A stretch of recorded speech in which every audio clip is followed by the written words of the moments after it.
চলুন আজ আপনাদের একটা নতুন রেসিপি ডিমের করে দেখাবো। তার জন্য প্রথমে কাজু বাদামগুলোকে কিছুক্ষণ আগে ভিজিয়ে রেখেছিলাম, সেটাকে পেস্ট করে নিলাম।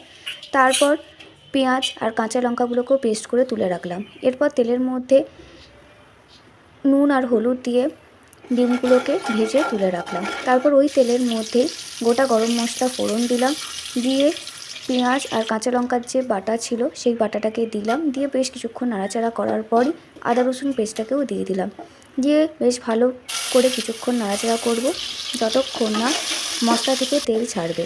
তারপরেই একে একে ওর মধ্যে কাজু বাদাম বাটাটাকেও দিয়ে ভালো করে কিছুক্ষণ নাড়াচাড়া করলাম। তারপরে পরিমাণ মতো নুন দিলাম। তারপর আরেকটু নাড়াচাড়া করার পর দুধ দিয়ে, যেটা রুম টেম্পারেচারে রাখা ছিল কিছুক্ষণ আগে বের করে ফ্রিজ থেকে, সেই দুধটাকে দিয়ে কিছুক্ষণ নাড়াচাড়া করার পর চিনি দিয়েই সবশেষে ডিমগুলো দিয়ে ভালো করে নাড়িয়ে নিলাম। রেডি হয়ে গেল আমাদের মালাই এগ কারি।